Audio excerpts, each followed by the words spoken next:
कम उम्र की लड़की से शादी। गांव का नाम था शिवपुर, छोटा सा गांव जहां परंपराएं जिंदगी से बड़ी मानी जाती थीं। यही रहता था रमेश, उम्र करीब 40 साल। रमेश की पहली पत्नी का देहांत हुआ 5 साल हो चुके थे। एक बेटा था अमित, जो शहर में पढ़ाई करता था। घर में अकेलापन रमेश को भीतर ही भीतर खा रहा था। एक दिन माँ ने साफ शब्दों में कह दिया, बेटा, घर सूना लगता है, समाज भी सवाल करता है, दूसरी शादी कर लो। रमेश ने बहुत टालने की कोशिश की, लेकिन रिश्तेदारों और समाज के दबाव में आकर आखिरकार हाँ कर दी। रिश्ता आया। पायल सिर्फ 17 साल की।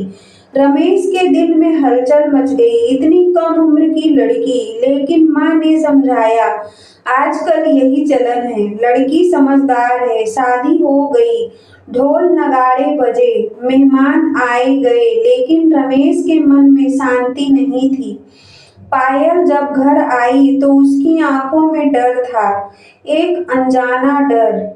वह खिलखिलाने की उम्र में थी, पर जिम्मेदारियों की गठरी उसके कंधों पर रख दी गई थी। पहली रात रमेश ने साफ कहा, पायल, तुम्हें घबराने की जरूरत नहीं, मैं तुम्हें समझने की कोशिश करूंगा।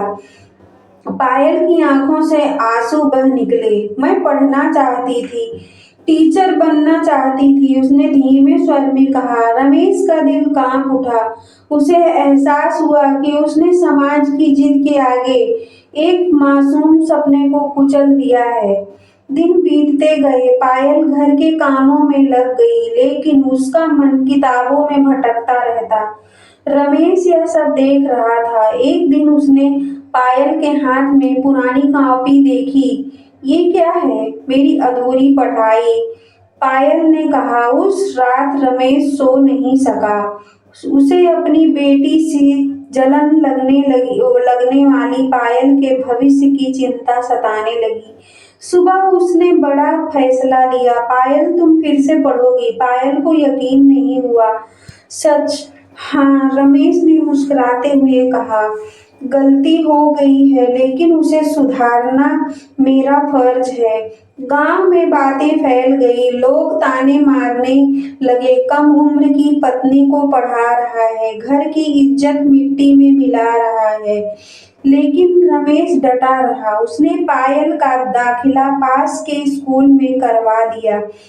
वह खुद उसे साइकिल पर बैठाकर स्कूल छोड़ने जाता। धीरे धीरे पायल के चेहरे पर खोई हुई मुस्कान लौट आई।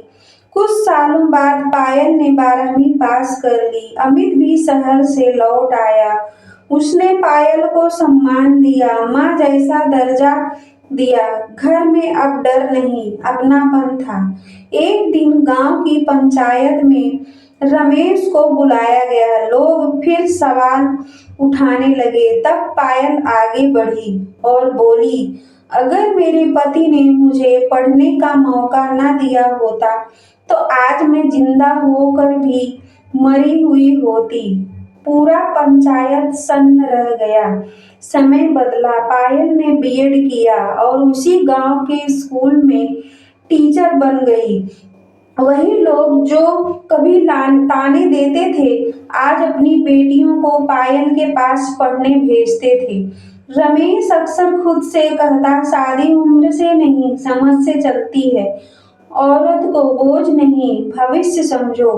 सुविचार, कम उम्र में शादी रिश्ते नहीं, सपने तोड़ देती है। अगर हो भी जाए तो समझ और साथ से जिंदगी बदल जा सकती है।